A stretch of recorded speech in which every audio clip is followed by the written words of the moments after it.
تو پاک مجھ کو کر دے اور نیک بھی بنا دے، اسلام کی محبت دل میں میرے بٹھا دے، ہر آن رکھوں دین کو دنیا پہ میں مقدم، اسلام کی فتح کا ہو فکر مجھ کو ہر دم، اسلام کی صداقت دنیا میں پھیلاؤں، شمع ہدایت ہر گھر میں جلاؤں، اسلام پر جیوں میں، اسلام پر مروں میں، ہر قطرہ اپنے خون کا اس کی نظر کروں میں، برائی سے بچوں اور زباں پہ ہو صداقت، تیرے چمن کا گل ہوں، گل کی تو کر حفاظت۔ تو یہ دعا میں نے پڑھی اس وقت ہاتھ اٹھا کر حضور اسلام کے ساتھ ان کی دعا میں شامل ہو کر کہ یہ میری پکار میں نے پڑھی، اور یہ میری پکار بھی اللہ نے مجھے دی، یعنی ایک الہامی دعا جو مجھے بخشی گئی، میری پکار، وہ میں نے مرزا غلام احمد علیہ السلام اپنے آقا کی حکم کے مطابق، ان کے فرمان کے مطابق ان کی دعا میں شامل ہو کر آسمان کی طرف ان کے ساتھ ہاتھ اٹھا کر یہ دعا میں نے پڑھی تھی، مانگی تھی۔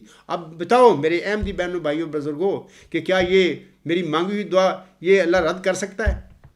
مقبول دعا ہے، دعا بھی اس نے دی ہو، اور پھر اپنے برگزیدہ نبی مرسل اور مسیل مصطفیٰ صلی اللہ علیہ وسلم حضرت مرزا غلام احمد کے ساتھ اس کی دعا میں شامل کر کے اس آیت سے پھر منگوائی بھی ہو، وہ دعا رد ہو سکتی ہے؟ سوچو، غور کرو، یہ ہے میری سچائی کے ثبوت دے رہا ہوں میں۔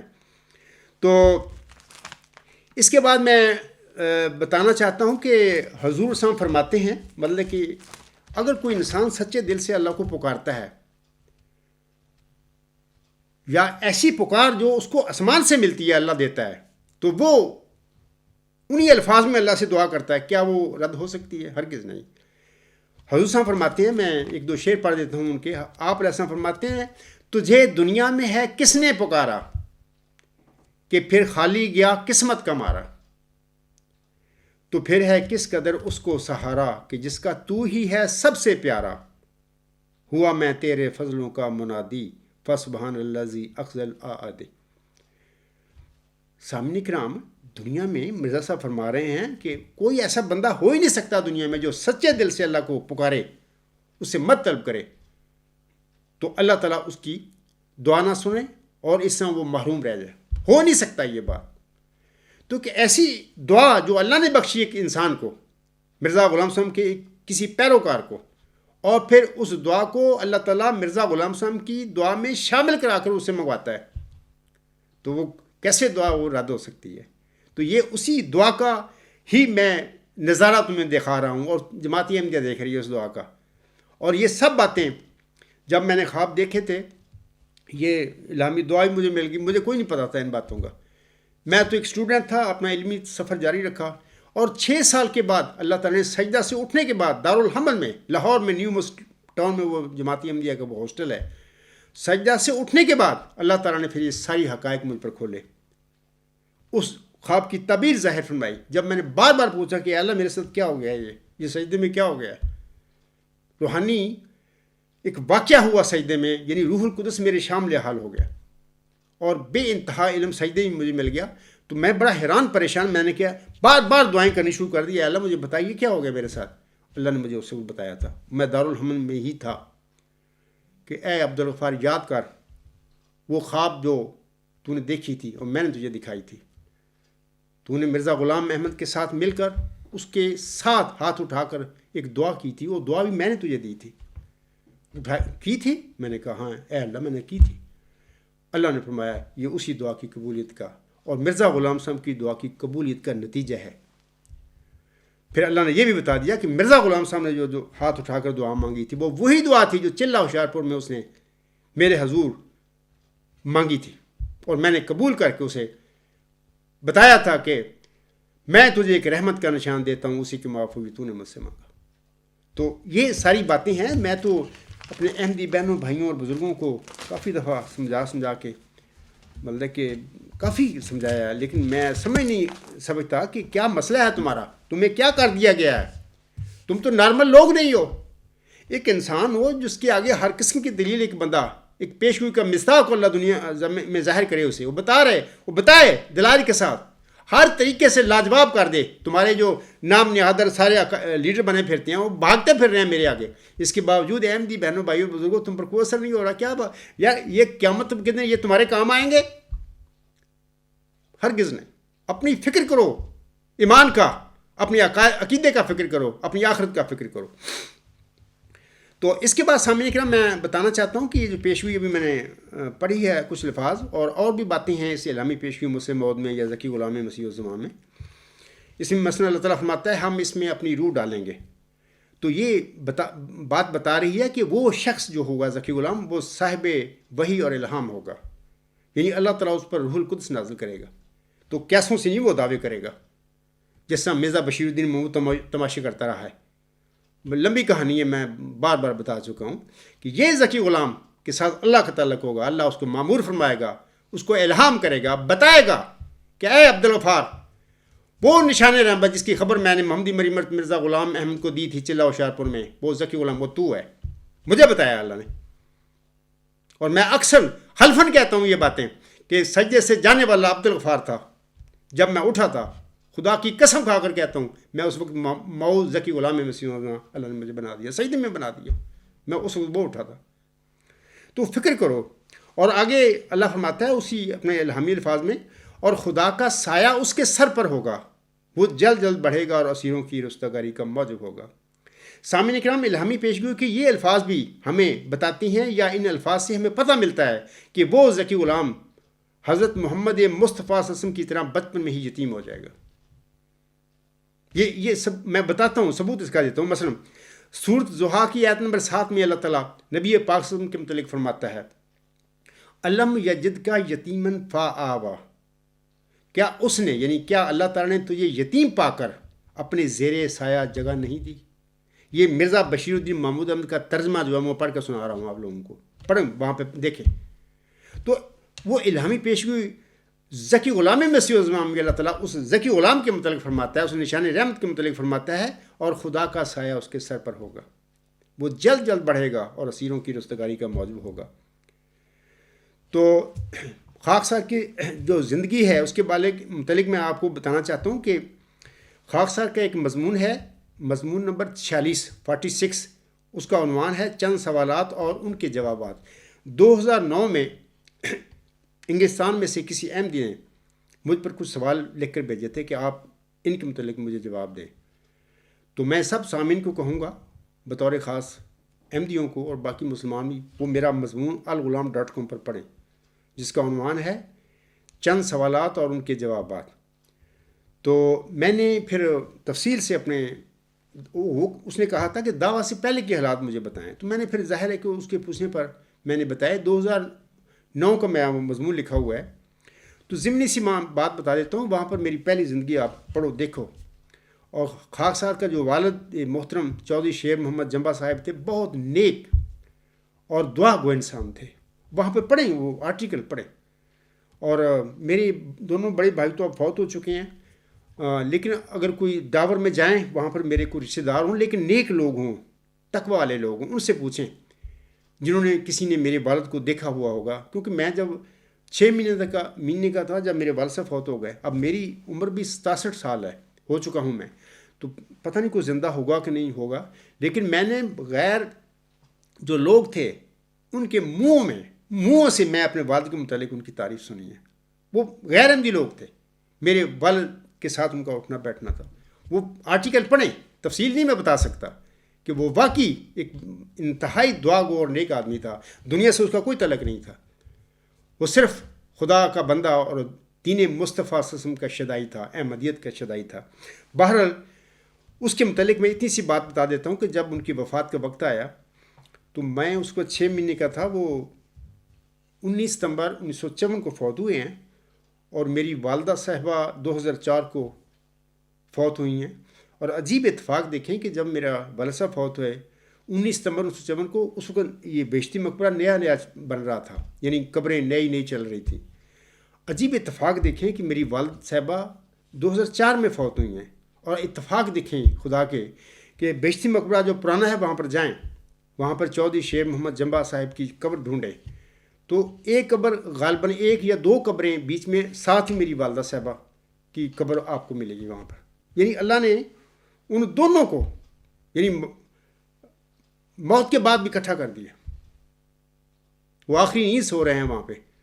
تو جب وہ فوت ہوئے تھے 19 ستمبر 1954 کو تو میری دونوں پھوپھیاں آ گئیں اپنے بھائی سے ملنے کے لیے. ان کو پتہ لگ گیا کہ میں نہیں اب زندہ بچوں گا.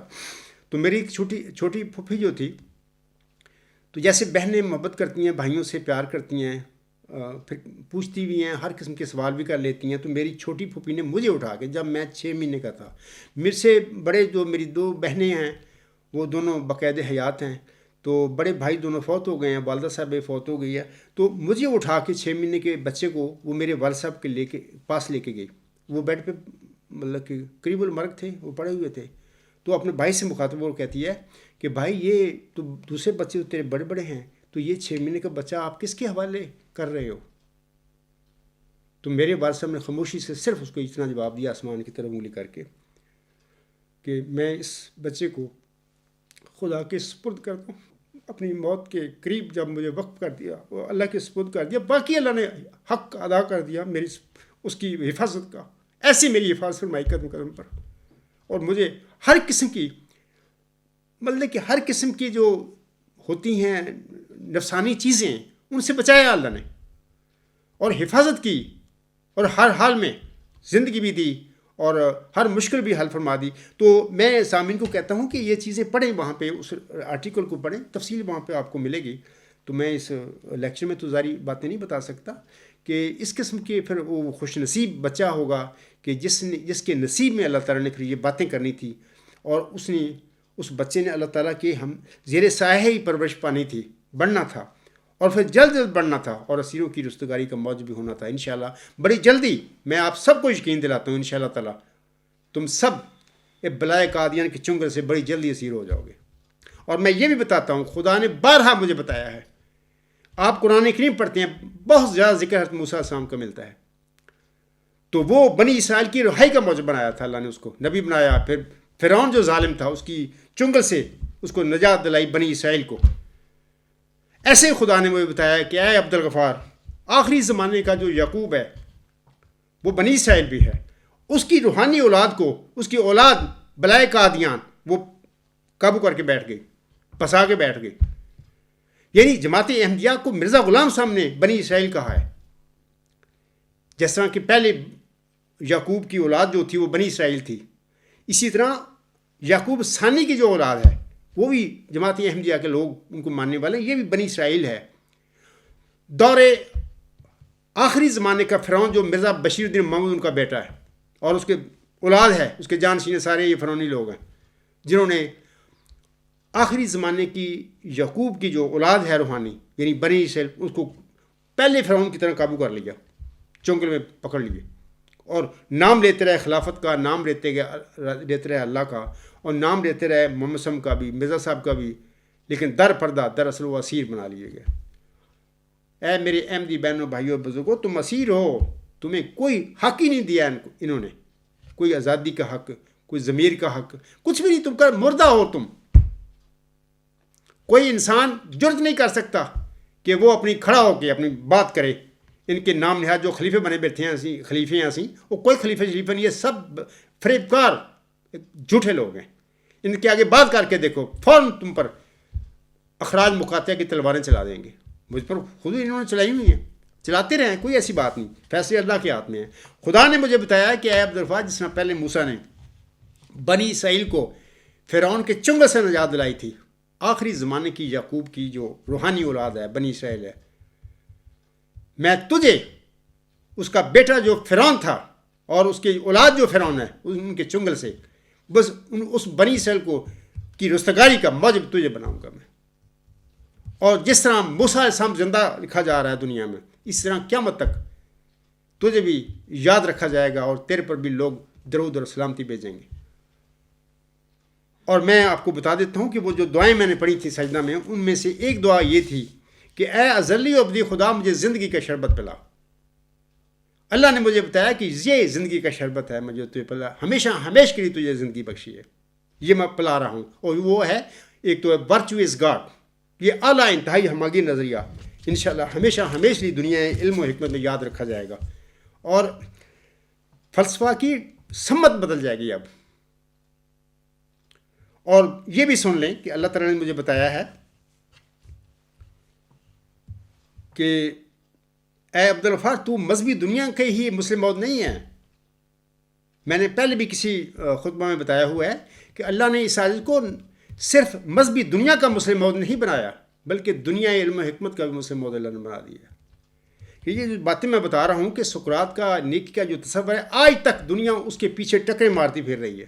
ماہرین فلسفہ ایک سے ایک بڑھ کر، لیکن آج تک کسی انسان کے نصیب میں یہ بات نہیں ہوئی کہ وہ سقراط کے اس نیکی کے تصور جس کو اس نے علم کہا تھا اس کی ماہیت لوگوں کے آگے کھول کر بیان کرتا. یہ اللہ کا فضل ہے جو اس آیت کے شامل حال ہوا.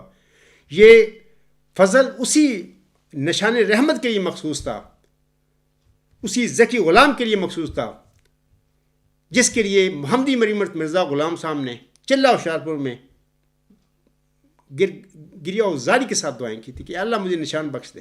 وہ وجود ہے. سامعین کرام، خاکسار نے سقراط کے نیکی کے تصور کی جو ماہیت بیان کی ہے یا جو لکھی ہے آپ اس کا پڑھیں، بار بار سنیں میرے لیکچر. تو اس کے حوالہ سے اگر میرے سامعین کے ذہن میں کوئی سوال آئے، کوئی اعتراض آئے، جو بھی آئے وہ لکھ لیں، کیونکہ بعض اوقات زبانی بات بھول جاتی ہے. وہ نوٹ کر لیں. وہ سچ کا سفر یا پیور ڈسکشن پروگرام کا جو پلیٹ فارم ہے وہاں پر اپنے سوالات جو بھی ہوں، ان کے اعتراضات جو بھی وہاں پر وہ تحریری بھیج دیں. جب بھی انشاءاللہ مجھے موقع ملے گا وہاں پر مجھے بلایا جائے گا تو میں انشاءاللہ آپ سب سامعین کے سوالوں کے جواب دوں گا. اور یہ میرا بہت بڑا دعویٰ ہے کہ خاکسار نے اس نیکی کے تصور کی ماہیت بیان کی ہے یا بیان کر رہا ہوں لوگوں کے آگے، جس کو آج تک اس آج سے پہلے کوئی فلسفی نہیں دریافت نہیں کر سکا، نہ کوئی بتا سکا. بتا کیسے سکتا؟ کیونکہ یہ اللہ تعالیٰ کی ذات کا علم ہے، اور اللہ تعالیٰ کی ذات کا علم تو صرف اللہ تعالیٰ ہی دیتا ہے، اور جتنا چاہے وہ کسی کو دے دے. نہیں دیا کسی کو بھی. ایک نشان ہے. یہ اس محمدی مریمت مرزا غلام احمد السلام جس کی خبر آنسم نے دی تھی کہ وہ امت کیسے ہلاک ہو جس کے اول میں درمیان میں مہدی اور آخر پہ مسیح صاحب مریم ہوں گے. اس امام مہدی جو کہ دراصل محمدی مریم بھی تھی، اس کی دعاؤں کے نتیجے میں اس عاجز کے نصیب میں ہوئی یہ شامل حال ہو گئی. تو علاوہ اس کے یہ بھی میں بتاتا ہوں کہ آئندہ لیکچروں میں خاکسار اس حقیقت پر بھی روشنی ڈالے گا کہ وہ نیکی کا تصور جسے سقراط نے علم کہا تھا وہ علم کس طرح ہے. یعنی ایک سوال ہے نا کہ نیکی علم ہے، ارسطو کہتا ہے کہ یہ غلط ہے جبکہ میں کہتا ہوں یہ صحیح ہے. اب سوال پیدا ہوتا ہے کہ عبدالغفار جمبا اگر یہ صحیح ہے تو کیسے ہے؟ نیکی کا وہ تصور جو ہے جس کو ارسطو تک نے کہہ دیا کہ یہ غلط ہے، تو کہہ رہا ہے کہ بالکل صحیح ہے، کیسے ہے؟ تو انشاءاللہ آئندہ لیکچروں میں اس کی تفصیل بیان کروں گا کہ کس طرح یہ علم ہے جس کی نیکی کی ماہیت کے متعلق میں نے اپنے لیکچر میں ذکر کیا ہے. یہ علم کس طرح ہے اور یہ خدا کس طرح ہے. خدا کو تو پتہ لگ گیا آپ لوگوں کو، کافی حد تک لگ گیا ہوگا کہ ورچو از گاڈ. سقراط نے کہا ورچو از نالج، تو ثابت ہوا کہ knowledge is God, God is knowledge. تو انشاءاللہ آئندہ لیکچروں میں یہ باتیں میں بتاؤں گا. اور یہ بھی میں بتاتا ہوں کہ یہ ورچو از نالج کوئی اخلاقی نظریہ نہیں بلکہ یہ ایک نظریہ علم ہے جو سقراط پر اللہ نے الہام کیا تھا یا اس نے دنیا کو بتایا تھا. علاوہ اس نظریہ کے سقراط کا ایک اور نظریہ بھی ہے، اسے میں اکثر کہا کرتا ہوں علمی نظریہ. یہ جو ورچو از نالج ہے یہ نظریہ علم ہے. اس میں علم کی ماہیت کے متعلق سمت واضح کر دی سقراط نے کہ نیکی علم ہے، اور یہ نظریہ علم اس لحاظ سے ہے. اور ایک دوسرا نظریہ ہے سقراط کا، وہ علمی نظریہ ہے کہ ہم علم کیسے حاصل کر سکتے ہیں، ہاؤ وی ٹو نو، ہم کیسے علم حاصل کر سکتے ہیں. تو وہ اس طرح ہے کہ all knowledge is knowledge through concepts.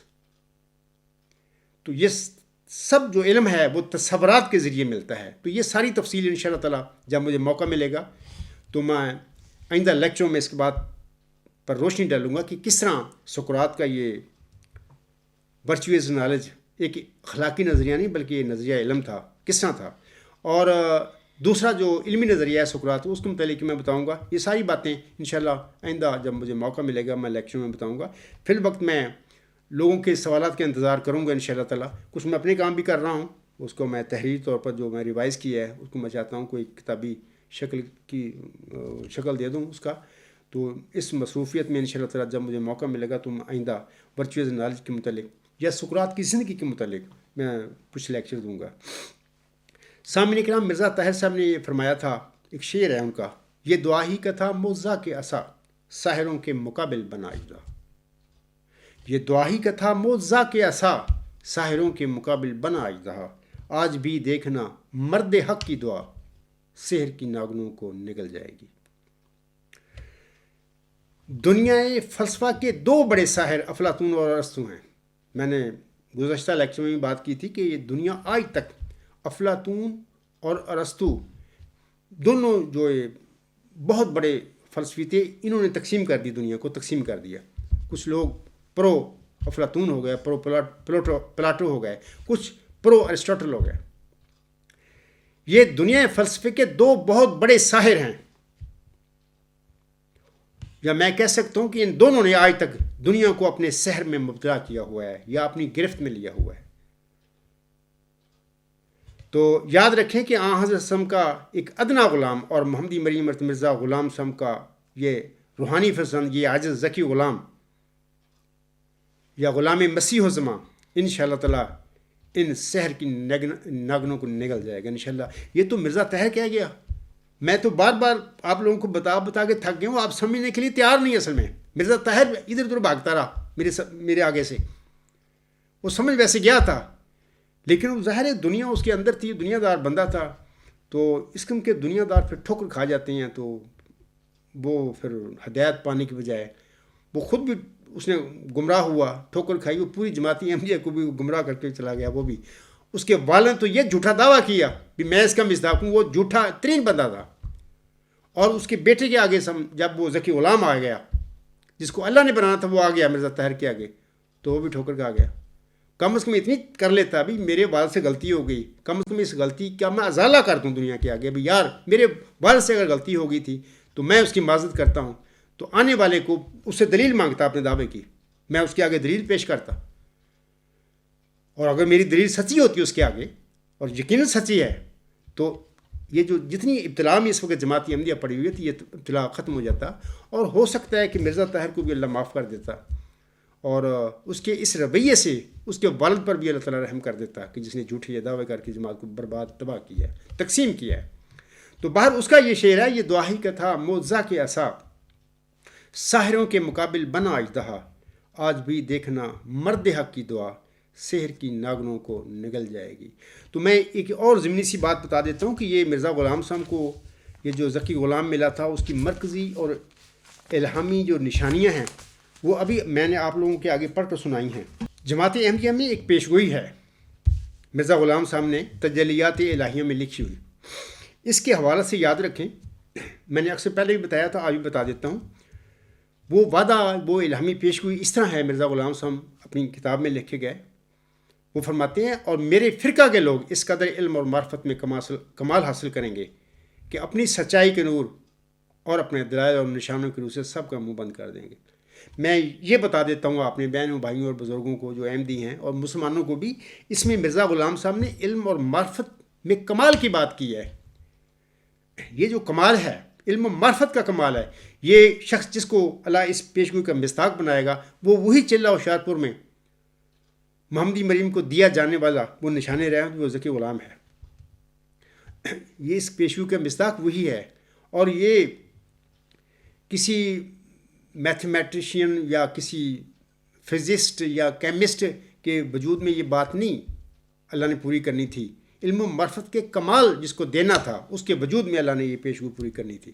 اور آپ دیکھیں گے یہ جو میں باتیں کر رہا ہوں، میں میدان میں کھڑا ہوں، اور دنیا کے فلسفی جو ہیں، سائنٹسٹ جو ہیں، مذہبی علماء جو ہیں، میں کہتا ہوں کہ آئیں میدان میں اور میرے پر مطلب کہ سوال کریں، میں ان کے جواب دوں گا، یا اس میرے نظریے کو چیلنج کریں، ورچوئس گاڈ کو۔ میں کہتا ہوں اللہ نے مجھے بتایا ہے کہ یہ ڈیوائن تھیری ہے، اور اللہ نے مجھے بتایا ہے کہ یہ سپریم الٹیمیٹ یونیورسل تھیری ہے، اللہ نے مجھے بتایا کہ یہ مدر آف تھیریز ہے، اور یہ بھی اللہ نے بتایا کہ اے عبدالغفار اس نظریے سے آگے نظری طور پر بڑھنا ممکن نہیں ہے، یہ بھی میرا چیلنج ہے، کچھ ثابت کر کے دکھایا اس نظریے سے آگے کو جا سکتا آدمی، صرف اس نظریے سے آگے صرف اللہ، گاڈ، خدا، یہ لفظ ہے، باقی سب اسی نظریے میں سب کچھ آ گیا۔ تو میں سامعین کو بتاتا ہوں کہ یہ جو نظریہ پیش گوئی ہے، اور میرے فرقہ کے لوگ اس قدر علم اور معرفت میں کمال حاصل کریں گے کہ اپنی سچائی کے نور اور اپنے دلائل اور نشانوں کے روح سے سب کا منہ بند کر دیں گے۔ یہ وہ خوش نصیب ذکی غلام ہے جس کے وجود میں انشاءاللہ تعالیٰ آپ سب بڑی جلدی دیکھو گے اس پیش گوئی کو پورا ہوتے ہوئے۔ آخر پہ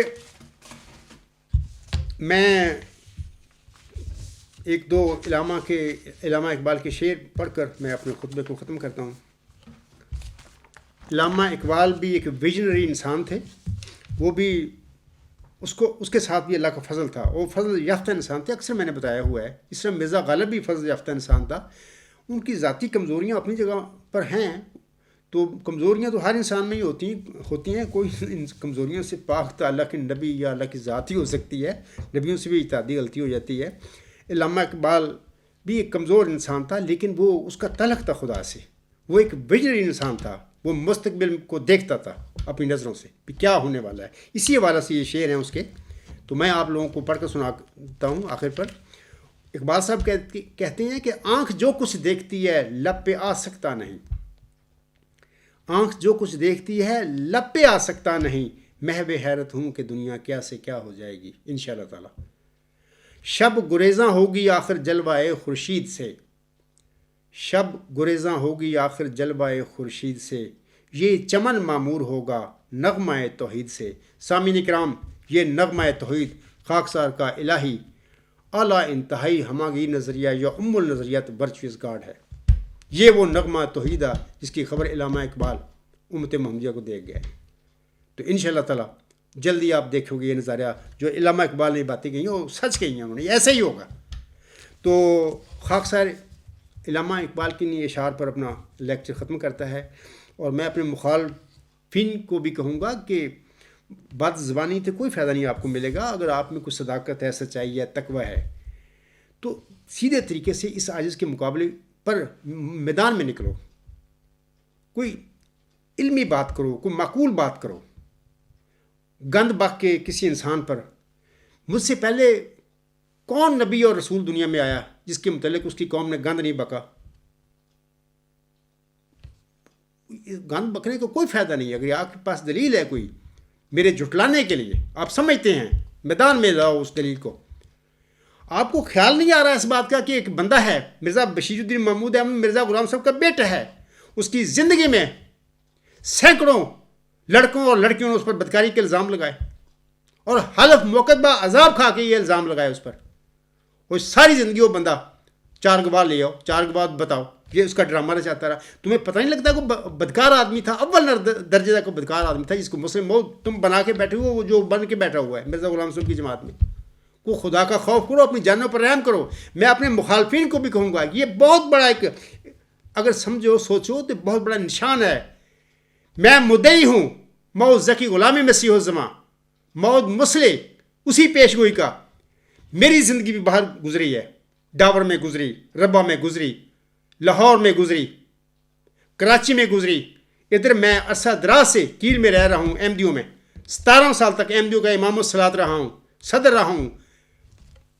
ڈھونڈو میرے متعلق بھی کوئی ایسا الزام کہ کسی نے مجھ پر لگایا ہو، میرے دعوے سے پہلے زندگی میں یا دعوے کے بعد اگر کوئی لگاتا ہے تو میں ممبر رسول سم پر کھڑے ہو کر حلف مقدمہ عذاب کے ساتھ اس جھوٹے الزام کو رد کروں گا۔ میں نہیں یہ کہوں گا چار گواہ لے آؤ، یہ اس کی ڈرامہ تھا اس شخص کا، کیونکہ وہ خود ہی بدکار آدمی تھا۔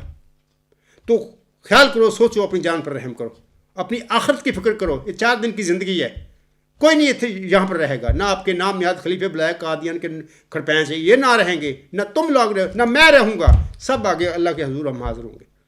تو اپنی آخرت کا فکر کرو۔ تو اسی پہ میں اپنا لیکچر ختم کرتا ہوں۔ وما علینا الا البلاغ وآخر الدعوانا الحمد للہ رب العالمین۔ اولم وآخرم وظاہرم وباطنن هو مولانا نعم المولا ونعم النصیر ونعم الوکیل۔